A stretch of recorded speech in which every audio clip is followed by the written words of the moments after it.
from your trusted news leader. This is KTTC News at 6.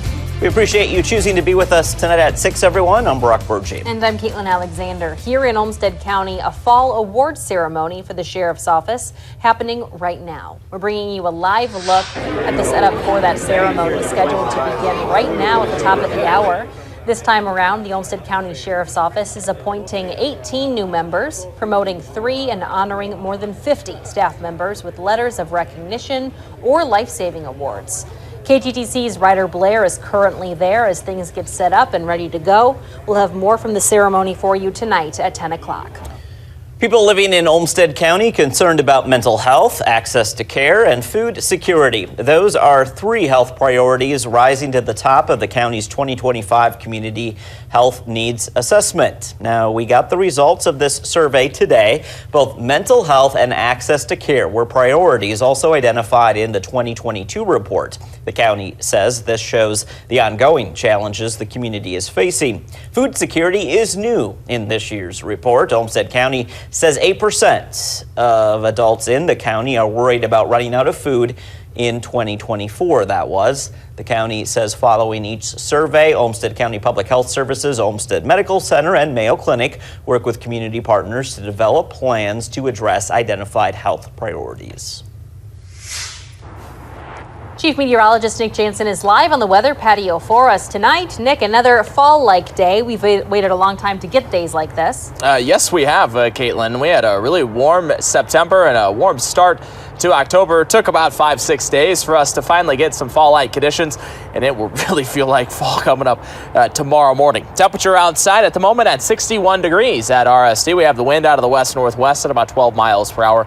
Calming wind and clear sky will allow these temperatures to drop quite a bit overnight tonight. We're getting down into eventually maybe the 30s. We're at 61 at RST. We have the mid to low 60s. Owatonna, Albert Lee, Northwood, Mason City, and 61 at the moment in Winona. Look ahead through the rest of the night. Notice those temperatures, low 40s by about 1 to 2 o'clock in the morning. And eventually we're down into the 30s. Tomorrow morning, we have a frost advisory in effect for Highway 14 and north for those counties.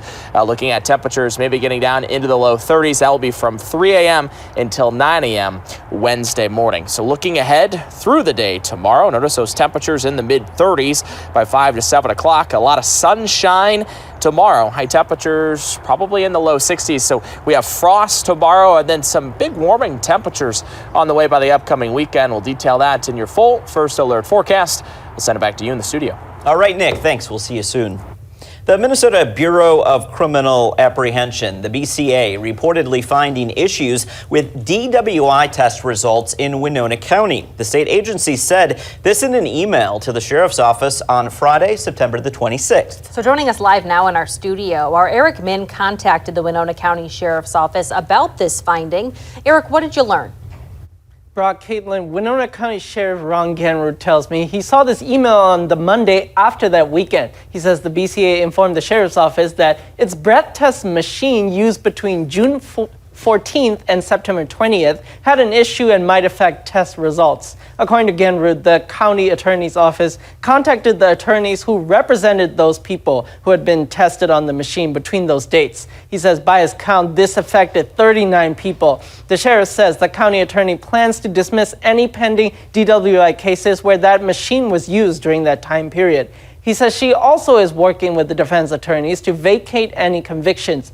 According to the Winona County Sheriff, the reason that this issue happened is because the officer put in the wrong dry gas cylinder. Now, first of all, a dry gas cylinder is a pressurized gas tank that is used in alcohol testing instruments. And there are 2 types of these, a PVT and a DMT. PBTs are what law enforcement use in the field to determine a probable cause of arrest, while DMTs are what are used as evidence in court. Sheriff Genrud says the officer used a cylinder meant for the PBT rather than a cylinder designated for the DMT. He says the sheriff's office is reviewing its policies and making adjustments to make sure something like this doesn't happen again. Genrud says only 1 designated staff member will now have access to PBT cylinders, and only 2 staff members will be able to change out to the DMT cylinder. We reached out to the Minnesota BCA regarding this topic. We did not receive a response by news time. Live in the studio, Eric Min, KTTC News. Appreciate that report tonight, Eric. Thanks for being with us. We turn to continuing coverage now out of Iowa. The Texas-based firm that helped hire the now former superintendent of Des Moines Public Schools is defending itself after the district filed a lawsuit. The now former superintendent, Ian Roberts, is accused of living in the U.S. illegally and illegally possessing 4 guns. He's also been accused of lying about his credentials during the hiring process in Des Moines. The district filed the lawsuit against JG Consulting, saying the district has sustained damages, including the costs of employing, compensating, and now replacing Roberts. The district is asking for a jury trial and is seeking damages, which would be determined at trial. In a statement, the firm says in part, quote, "While it is true that school system leaders in Des Moines are fully within their rights to file suit, we likewise have rights, including the right to defend ourselves, which we fully intend to do. We stand by our record and all of the work that we do." When the lawsuit was first filed last week, Des Moines School Board President Jackie Norris blamed Consulting for not fully vetting the candidates, saying, quote, "The search firm failed in their duty to properly vet the candidates, and Ian Roberts should have never been presented as a potential superintendent," end quote. More than a dozen Southeast Minnesota Public School Board members are urging state leaders to comply with a ban on transgender athletes in girls' sports. It's part of a grassroots effort under the online branding, Protect Students, Protect Public School Funding. So tonight, we are digging deeper for you into this outreach and the Minnesota Department of Education and the Minnesota State High School League.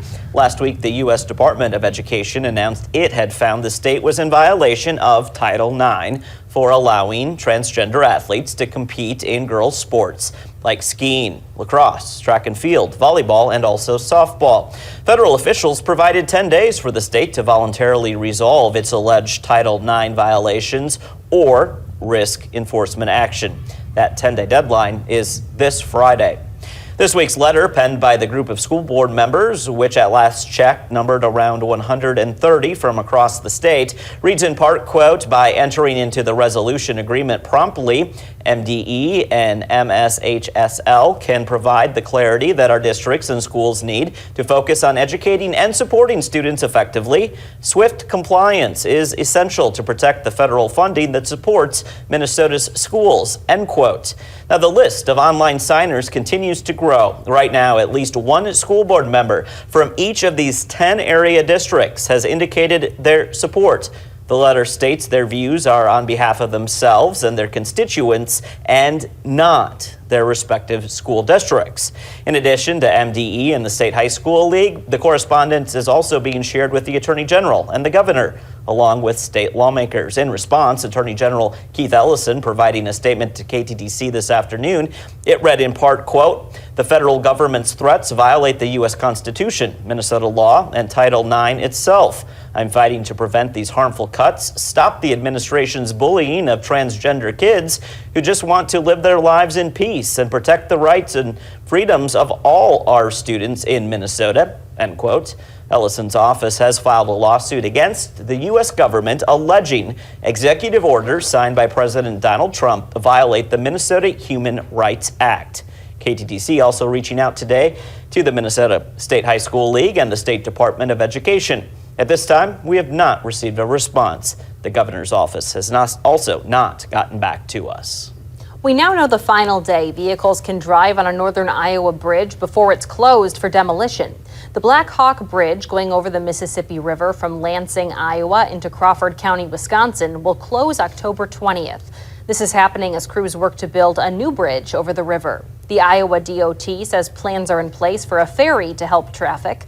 The closest bridge to cross from Iowa into Wisconsin will be 30 miles away between Prairie du Chien, Wisconsin and Marquette, Iowa. The new bridge is set to open in 2027. Closer to home now, a traffic alert could impact your commute. Southbound Highway 52 traffic at Interstate 90 will be shifting to the west in nearly newly paved lanes. That started today, actually. It's going on right now. I can attest to that. Drivers will then be using a new temporary access to the eastbound Interstate 90 on-ramp as construction continues to progress. According to MnDOT, this is the latest milestone in the year 2 of the 3-year project in all. The change allows construction crews to work on the ramps on the south side of I-90. The Highway 52 detour is expected to be removed for this winter by November the 14th.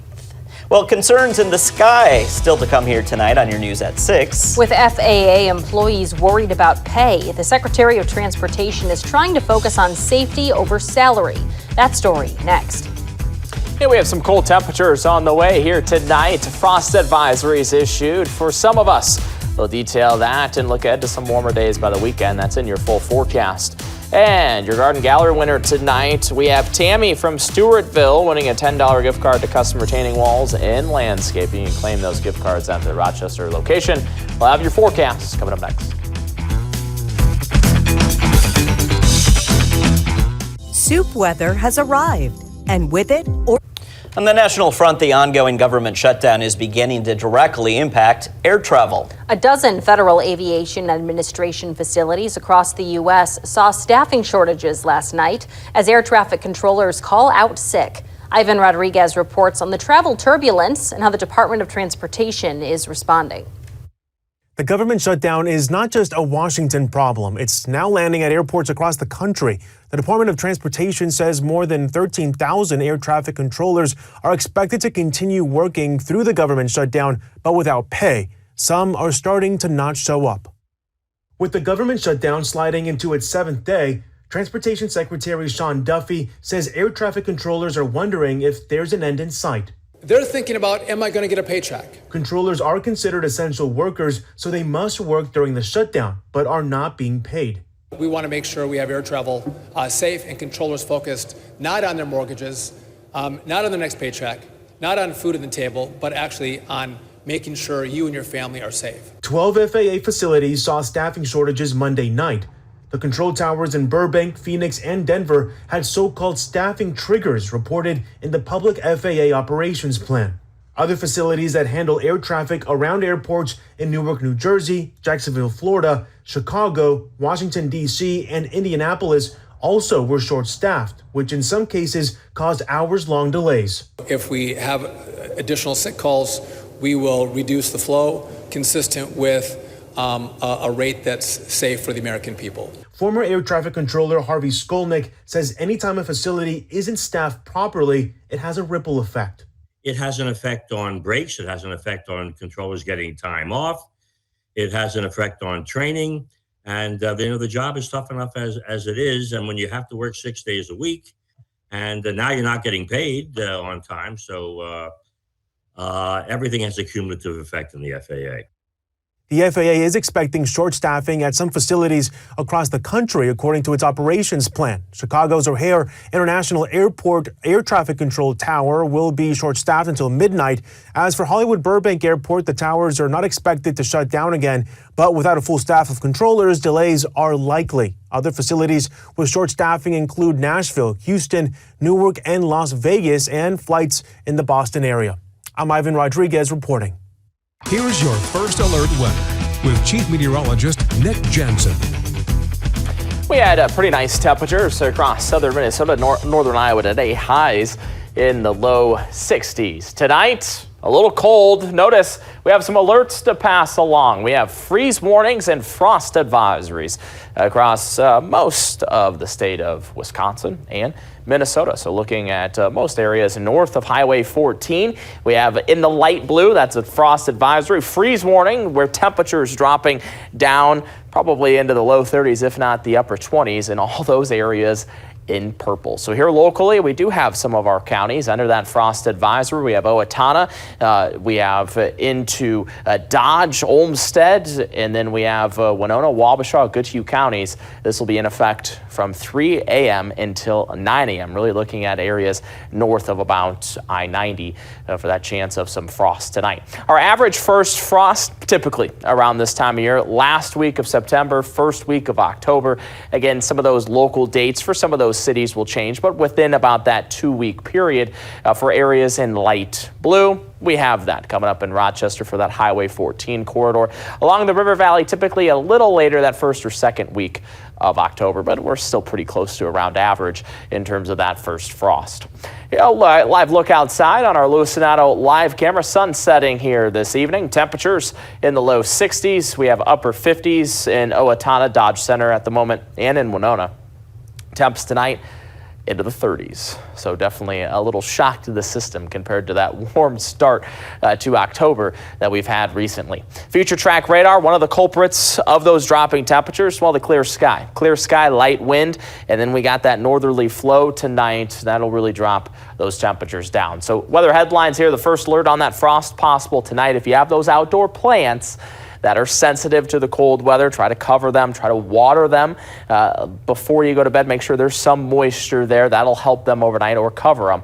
And then as we look Wednesday and Thursday, some seasonal fall temperatures and trending warmer by the upcoming weekend. So future tracking out those temperatures. We're looking at temps into the low 40s by about midnight, mid 30s starting at 3 a.m. Future track pretty aggressive with some of our temperatures maybe getting close to freezing in some spots. Temperatures throughout the day tomorrow, warm nicely. So tomorrow morning, we're looking at 35 in Rochester, low 30s. Notice 32 through Dodge Center, Red Wing, Owatonna. Just depends on if we can calm wind enough. Maybe we can drop down below about that 34-degree mark. Starting things off in the mid-morning on future track, temperatures by 10 o'clock in the low 50s. We should warm up into probably the low 60s for most of those highs tomorrow. I-90 north, maybe upper 60s in about Mason City.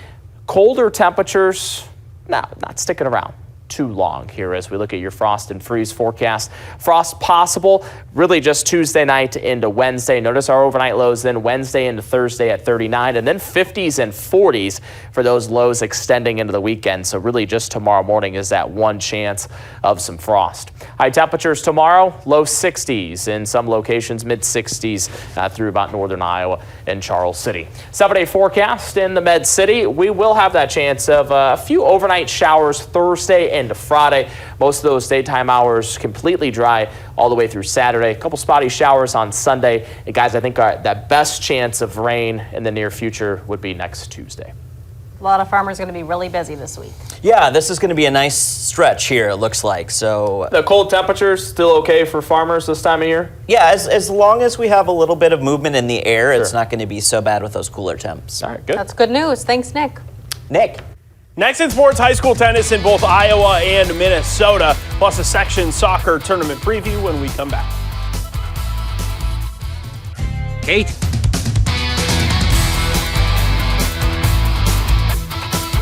Welcome back, everyone. I'm Nick Spiliopoulos. We're going to begin sports tonight in Iowa at the IGHSAU State Girls Tennis Tournament. The Decorah Vikings had a semifinal nail-biter against the Pella Dutch this morning. The Vikings narrowly getting a 5-4 win. That meant they made their way to the Class 1A state championship match, but the Xavier Saints took it to Decorah. A 5-1 Saints victory gives Xavier the 2025 Class 1A Girls Tennis Team State Championship. Well, it's not state tennis tournament time for Minnesota girls yet. Two more teams punching their tickets to the MSHSL state tournament earlier today. In Section 1 3A, the Century Panthers took 2 sets in their championship match, but not enough as the Mayo Spartans go back to state after the 5-2 win this morning over their Rochester rivals. Down one class in the Section 1 2A team championship, the Winona Windhawks upset streak comes to a close. The 6th-seeded Windhawks fall to the top-seeded Northfield Raiders 6-1. The MSHSL Girls Tennis State Tournament will take place October 21st through the 24th. Outside of the tennis courts, there are more high school section tournaments taking place tonight in Minnesota. 4 soccer section tournaments begin play today for both boys and girls soccer. The Section 1 3A and 2A tournaments get underway. Tonight at 10, we'll have some highlights for you from Mayo, Pine Island's Umberto Mazeppa, and Byron, Brock, and Caitlin. In addition to those highlights, we'll have all the scores and an updated look at each bracket tonight at 10. Hard to believe that the fall sports season tournament season is here. And just like that, Brock, it'll be time for section volleyball, section football, state of every tournament, and then we'll be talking winter sports. And winter weather. Nope, not that part. Not yet. We'll be right back after this. Local News Live Weekdays at 1 p.m. on Finally tonight, a milestone birthday celebration for one North Dakota man. From a farm boy to a World War II veteran, he's grateful to be 100.